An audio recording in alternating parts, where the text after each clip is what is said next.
जैसे पिछले साल अगर आपने देखा हो तो जहाँ PSU चल रहे थे, इंफ्रास्ट्रक्चर चल रहे थे, पिछले 6 महीने से वो ट्रेंड बदल गया है, डिफेंसिव स्टॉक, कंजम्पशन स्टॉक। तो हमारी स्ट्रैटेजी ने चेंज कर लिया वो ट्रेंड, है ना, वो अडेप्ट कर जाती है। बट अगर कोई एक नैरेटिव के बेसिस पे इन्वेस्ट करता है कि भाई ये सेक्टर है और ये कहानी है, तो वो टिपिकली उस हिसाब से चेंजेस नहीं करते। तो ये एक डिफरेंस जो है वो आपको क्वांटिटेटिव स्ट्रैटेजी के थ्रू ये बेनिफिट मिलता है।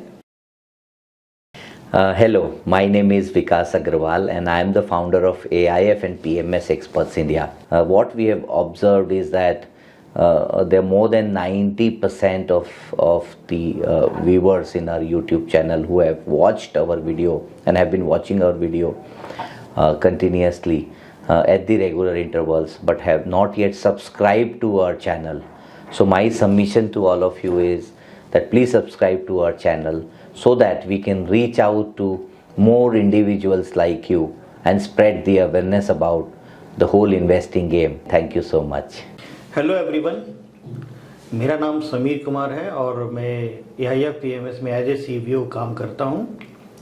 जैसा कि आपको पता है कि हमारी कंपनी का जो मोटो है कि हम अपने इन्वेस्टर को एजुकेट करते हैं और उनके लिए नई इन्वेस्टमेंट की अपॉर्चुनिटीज़ को भी ढूंढ के सामने लाते हैं। तो आज इसी संदर्भ में हम क्वांट PMS के ऊपर बात करेंगे। इस चर्चा में शामिल होने के लिए हमारे साथ राइट रिसर्च की फाउंडर और CEO मिस सोनम श्रीवास्तव हैं। अगर इनकी बैकग्राउंड के बारे में बात करूं तो ये IIT कानपुर से इन्होंने ग्रेजुएशन किया हुआ है, ग्रेजुएट है, और मास्टर्स की डिग्री इन्होंने financial engineering world quant university से किया है। इनको 15 साल का अल्गो ट्रेडिंग और क्वांट में एक्सपीरियंस है। इन्होंने विभिन्न कंपनियों में काम किया है जिसमें मुक्ता, HSBC और एडलवाइज है। अभी हाल ही में इन्होंने क्वांट PMS राइट रिसर्च में स्टार्ट किया है जिसका टेन्योर 17 मंथ हुआ है और आज की डेट में ये 500 करोड़ रुपया मैनेज कर रही हैं। तो आपका स्वागत है मिस सोनम जी। तो सोनम जी, अभी ये मैं देख रहा हूँ कि या म्यूचुअल फंड की बात करें या PMS की बात करें तो एक नया कंसेप्ट मार्केट में आया है क्वांट करके। तो आप बताएंगे कि ये क्वांट है क्या, ये क्वांट PMS रन कैसे होता है? बिल्कुल, देखिए क्वांट जो कॉन्सेप्ट है वो इतना नया मैं नहीं कहूँगी है, क्योंकि क्वांट तो डेकेड से चल रहा है, बाहर की दुनिया में बहुत फेमस होता है। और अभी आई थिंक इंडिया का इन्वेस्टर है, जैसे जैसे मार्केट का साइज बढ़ते जा रहा है तो हर कंपनी को खुद से एनालाइज करना तो मुश्किल है, आपको मशीन की ज़्यादा ज़रूरत पड़ रही है। और लोग एजुकेट हो रहे हैं, लोग खुद ही AI यूज़ करते हैं, तो उनको भरोसा आ रहा है टेक्नोलॉजी और एल्गो पे। तो इसलिए आई थिंक क्वांट का ज़्यादा लोगों को यहाँ पे उसमें ज़्यादा दिलचस्पी आ रही है लोगों को।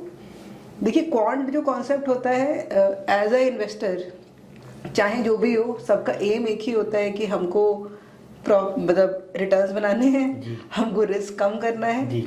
तो क्वांट भी यही करने की कोशिश करता है हर इन्वेस्टर की तरह। अब ये अगर इक्विटी मार्केट में करना है तो आपको प्राइसेस, ट्रेंड्स देखने पड़ेंगे, आपको फंडामेंटल पे थोड़ा ध्यान देना पड़ेगा, आपको न्यूज़ से जो भी डेटा मिल रहा है, आपको बाकी एनालिस्ट से जो डेटा मिल रहा है, आपको ये सब इंक्लूड करना पड़ेगा, जो हर कोई करता है, right. But as a quant हम क्या करते हैं, हम उस डेटा को एक एज अ फ्रेमवर्क लेके सिस्टमैटिकली एनालाइज करते हैं, है ना। तो इंस्टेड ऑफ हर कंपनी का सिंगल रिसर्च करना, हम पूरे मार्केट में एक पैटर्न ढूंढते हैं कि भाई अगर स्टॉक प्राइस की हिस्ट्री में मान लीजिए हमने ट्रेंड के बेसिस पे इन्वेस्ट किया होता है, या फिर हमने ऐसे मार्केट में वैल्यू स्टॉक ढूंढे होते हैं और ऐसे मार्केट में हमने मोमेंटम स्टॉक ढूंढे होते हैं, तो क्या परफॉर्मेंस रहती है। तो हम कोई भी ऐसा जो आइडिया होता है उसको हिस्टोरिकल डेटा पे टेस्ट करते हैं, हम एक डेटा की तरह उसको अप्रोच करते हैं, और फिर हम क्या करते हैं कि भाई सिस्टम बनाने में तो सारा दिमाग यूज़ कर लिया, बट अब डिसीजन सिस्टम लेता है, राइट। सो उससे होता क्या है कि आपका जो इन्वेस्टमेंट फिलॉसफी है वो कंसिस्टेंट हो जाती है, एंट्री एग्जिट टाइमिंग सब सिस्टम के थ्रू आता है, तो एक कंसिस्टेंसी आती है जिससे आपको कॉन्फिडेंस आ जाता है। तो काफ़ी इंटरेस्टिंग चीज़ है सर। तो ये जो ट्रेडिशनल PMS है और ये क्वांट PMS है, तो इसमें बेसिक डिफरेंस क्या है, मतलब लोगों के अंडरस्टैंडिंग के लिए आप बता पाएँ तो? देखिए जो ट्रेडिशनल पीएमएस होते हैं बहुत बार ऐसा होता है कि लोग एक बॉटम अप रिसर्च करते हैं, उनको एक कंपनी फंडामेंटली सही लगती है और फिर वो उसको खरीद के वो उसके बाद मार्केट सिनेरियो के हिसाब से ज़्यादा चेंजेस नहीं करते हैं। तो क्वांट में भी क्या होता है कि हम देखिए क्वांट अलग अलग लोग अलग तरह से अप्रोच कर सकते हैं, बट हम क्या करते हैं कि हम मार्केट सिनेरियो भी दिखते हैं कि भाई एक मार्केट सिनेरियो में एक तरह की कंपनी चलती है, दूसरे मार्केट सिनेरियो में भी अलग कंपनी चलती है। तो क्वांट के थ्रू आपको इंडिया का जो इवॉल्विंग मार्केट है, रोज़ नई कंपनियां आईपीओ कर रही हैं, सेक्टर्स का ट्रेंड बदलते जा रहा है मैक्रो इकोनॉमिक सिनेरियो की वजह से, तो ये जो क्वांट स्ट्रैटेजी होती है वो चेंजिंग डेटा के साथ अडाप्ट कर लेती है और वो मार्केट सिनेरियो के हिसाब से डिफरेंट सेट ऑफ स्टॉक्स के थ्रू इन्वेस्ट करती है। तो उसका आई थिंक आज के मार्केट में, इंडिया के मार्केट में बहुत ज़रूरी है। इवन जो नॉर्मल इन्वेस्टर भी हैं, आपको दिखेगा कि नॉर्मल फंड्स भी आपको चेंज करते रहते हैं allocation depending on the market scenario, जो बहुत ज़रूरी है। जैसे पिछले साल अगर आपने देखा हो तो जहाँ PSU चल रहे थे, इंफ्रास्ट्रक्चर चल रहे थे, पिछले 6 महीने से वो ट्रेंड बदल गया है, डिफेंसिव स्टॉक, कंजम्पशन स्टॉक। तो हमारी स्ट्रैटेजी ने चेंज कर लिया वो ट्रेंड, है ना, वो अडेप्ट कर जाती है। बट अगर कोई एक नैरेटिव के बेसिस पे इन्वेस्ट करता है कि भाई ये सेक्टर है और ये कहानी है, तो वो टिपिकली उस हिसाब से चेंजेस नहीं करते। तो ये एक डिफरेंस जो है वो आपको क्वांटिटेटिव स्ट्रैटेजी के थ्रू ये बेनिफिट मिलता है। और at the end of the day देखिए, जैसे मैंने बोला, मार्केट में रैशनल तो सबका कि क्यों इन्वेस्ट कर रहे हैं, फंडामेंटली कर रहे हैं या फिर हम टेक्निकल के बेसिस पे कर रहे हैं, वो तो हर कोई ही करता होगा।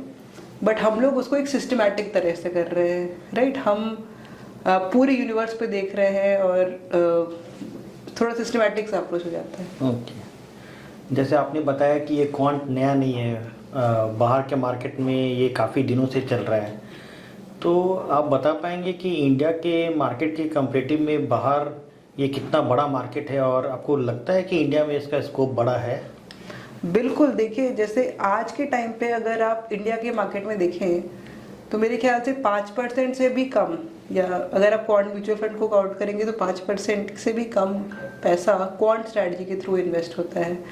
बट वहीं अगर आप बाहर के मार्केट्स को देखेंगे तो वहाँ पे एटलीस्ट 30-40% पैसा क्वांट स्ट्रैटेजीज के थ्रू मैनेज हो रहा है। वहाँ पे बहुत पॉपुलर होते हैं ये फंड्स, और जो भी आपको अमाउंट ऑफ रिसर्च, अगर आप इंटरनेट पे जाएंगे तो आपको दिखेगा कि क्वांट के ऊपर लोगों ने रिसर्च 50 साल पहले से कर रखी है। ओके।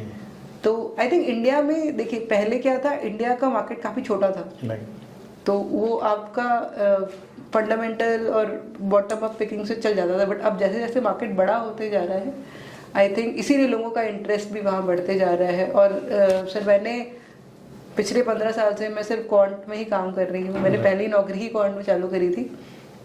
तो अगर मैं आपको बताऊँ, आज से 5-10 साल पहले अगर हम क्वांट स्ट्रैटेजी बोलते थे तो लोग कहते थे ये नहीं चलता इंडिया में, ये सब नहीं पता हमको, इंडिया में नहीं चलता। बट आज के टाइम पे आपको सामने से लोग कहते हैं कि भाई मेरे को क्वांट चाहिए, राइट। तो वो आई थिंक ज़रूर इंडिया में इसका स्कोप बढ़ने वाला है। तो अभी जो आप अपनी राइट रिसर्च में जो आप क्वांट PMS चला रहे हैं, थोड़ा हमारे दर्शकों को उसके बारे में ब्रीफ डिटेल बताइए। बिल्कुल, देखिए हमारे पास क्वांट में एक कॉन्सेप्ट होता है जिसको हम बोलते हैं factor investing. Okay. Factor investing का मतलब है कि भाई कोई भी स्टॉक चल रहा है या नहीं चल रहा है तो क्यों चल रहा है, किस फैक्टर के हिसाब से चल रहा है। तो किसी भी स्टॉक को एक्सप्लेन करने वाले क्या फैक्टर होते हैं, एक जैसे वैल्यूएशन हो गया जो आज के टाइम पे बहुत बात होती है उसकी, उसके अलावा उसकी ग्रोथ कैसी रही है, उसकी ग्रोथ के प्रोजेक्शन कैसे आगे ग्रोथ होगी कैसी, उसके अलावा उसकी क्वालिटी कैसी है, कैसे वो अपने फाइनेंशियल्स को मैनेज कर रही है वो कंपनी। इसके अलावा ट्रेंड है ना, कई बार कुछ नहीं देखना पड़ता है, ट्रेंड ही चल जाता है। तो अलग अलग फैक्टर होते हैं जो अलग तरीके के होते हैं जो मार्केट को इम्पैक्ट कर सकते हैं। तो हमारी कोशिश क्या होती है कि हम इन सारे फैक्टर्स पे और जितने ज़्यादा फैक्टर्स मिल पाए सब पे फोकस करते हैं। कई आज के टाइम पे आपको दिखेगा मैक्रो इकोनॉमिक कि किसका इन्फ्लेशन पे इम्पैक्ट पड़ रहा है, किसका अमेरिका से इम्पैक्ट आ रहा है, तो हम लोग अलग अलग फैक्टर आइडेंटिफाई करते हैं और फिर हमारी थीसिस क्या होती है सर कि ये फैक्टर सारे लॉन्ग टर्म में अच्छा परफॉर्म करते हैं। तो अगर आप वैल्यू फंड भी देखेंगे वो भी अच्छा परफॉर्म करती है, मोमेंटम फंड भी करती है। ओके। मोमेंटम शायद ज़्यादा बेहतर करती है, बट कोई भी स्ट्रैटेजी हर टाइम नहीं चलती। ओके। क्योंकि जो इतना नॉइजी मार्केट है, इतना बड़ा, उसका कोई एक जवाब नहीं है, राइट। तो हमारी कोशिश क्या होती है कि हमारी जो मेन स्ट्रैटेजी उसका नाम है फैक्टर फंड। ओके। तो फैक्टर फंड क्या करती है, वो अलग अलग मार्केट सिनेरियो में अलग अलग फैक्टर को सिलेक्ट करती है। जैसे पिछले अगर 2024 की बात करें तो ट्रेंड था, मोमेंटम जो बहुत अच्छा चल रहा था, आप ट्रेंड के बेसिस पे खरीदिए स्टॉक, बहुत अच्छे चल रहे थे। लेकिन पिछले कुछ महीनों में आपको दिखेगा कि जब मार्केट में वॉलेटिलिटी आई है तो जो फोकस है वो थोड़ा हाई क्वालिटी कंपनी पे या फिर हाई वैल्यू कंपनी पे ज़्यादा चला गया है। तो हमारी स्ट्रैटेजी है वो मार्केट के साथ अडाप्ट करती है और हमारी स्ट्रैटेजी में रिस्क मैनेजमेंट बहुत इंपॉर्टेंट होता है। ओके। तो कैसे डाइवर्सिफाई करें पोर्टफोलियो को, कैसे पोर्टफोलियो का रिस्क कम करें depending on the market scenario, कब कैश पे जाएं, कब हेजिंग कर दें, ये सारी चीज़ें हमारे स्ट्रैटेजी पे होती हैं। तो ये हमारी फैक्टर स्ट्रैटेजी है। उसके अलावा मोमेंटम जो ट्रेंड होता है, आई थिंक कौन से ज़्यादा फेमस सर मोमेंटम है इंडिया में, है ना, इन्वेस्टिंग बेस्ड ऑन ट्रेंड। तो हमारे पास, और हमने 5.5 साल पहले जब से हमने राइट सर चालू किया है, तब से हमारा नाम मोमेंटम इन्वेस्टिंग पे काफ़ी अच्छा है, लोग हमारे भरोसा करते हैं हमारे उस पोर्टफोलियो पे। ओके। तो हमारे पास 2 स्ट्रैटेजी हैं पीएमएस में जो सिर्फ मोमेंटम को फॉलो करती हैं। एक है हमारी 20 से 25 स्टॉक की डाइवर्सिफाइड स्ट्रैटेजी है, मोमेंटम स्ट्रैटेजी, और तीसरी जो है उसका नाम है अल्फा, जिसमें सिर्फ 10 मोमेंटम स्टॉक होते हैं। तो होता क्या है, सिर्फ 10 स्टॉक होते हैं तो रिस्क भी बढ़ जाता है और रिटर्न भी बढ़ जाती है। जब मार्केट में तेजी आती है तो अगर आपका एक स्टॉक 10% टैली कर रहा था तो छोटे पोर्टफोलियो में बड़ा इम्पैक्ट आता है। तो वो भी एक है। तो टिपिकली क्या होता है कि हमारे जो क्लाइंट होते हैं वो हमारा जो फैक्टर स्ट्रैटेजी है प्लस अल्फा स्ट्रैटेजी का कॉम्बिनेशन लेके उसमें इन्वेस्ट करते हैं। ओके। तो ये क्लाइंट के चॉइस के ऊपर रहता है या आप डिसाइड करते हो कि हम क्या कॉम्बिनेशन देंगे क्लाइंट को? सर वो बिल्कुल डिपेंड करता है। कई लोग हैं जो आके कहते हैं कि आप डिसाइड कर दीजिए हमारे लिए, हमसे बात करिए, हमको समझिए और आप ही डिसाइड करिए क्या इन्वेस्ट करना है। कुछ लोग हैं वो कहते हैं कि भाई बाकी जगह इन्वेस्टमेंट किया है जहाँ पे हमने रिस्क मैनेज किया है, तो तुम्हारे साथ हमको हाई रिस्क लेना है तो हमको अल्फा ज़्यादा दे दो, या फिर कुछ कहते हैं कि भाई लो रिस्क कर दो। तो दोनों रहता है, कुछ लोग हम पे छोड़ देते हैं, कुछ लोग खुद से डिसाइड करते हैं। ओके। तो आपका मिनिमम टिकट साइज तो 50 लाख रुपया है। अगर मान लीजिए कोई क्लाइंट टॉपअप करना चाहता है उसके ऊपर, तो कितने अमाउंट से टॉपअप कर सकते हैं वो? सर हमारा जो स्ट्रक्चर है काफ़ी फ्लेक्सिबल है। तो ना तो टॉपअप कोई भी अमाउंट कर सकते हैं, उसमें कोई लिमिट नहीं है। ओके। इसके अलावा आपका जो एग्जिट लोड नहीं होता, कोई एंट्री बैरियर नहीं होता, कोई फिक्स होल्डिंग पीरियड नहीं होता, तो काफ़ी फ्लेक्सिबल सी स्ट्रैटेजी होती है क्लाइंट। अच्छा, कोई लॉक इन नहीं है आपके? लॉक इन नहीं है। ओके। तो कोई एग्जिट चार्जेस वगैरह भी हैं आपके इसमें? नहीं सर, हमने जब चालू किया तो हमारी कोशिश थी कि जितना इन्वेस्टर फ्रेंडली प्रोडक्ट बन पाए उतना अच्छा है।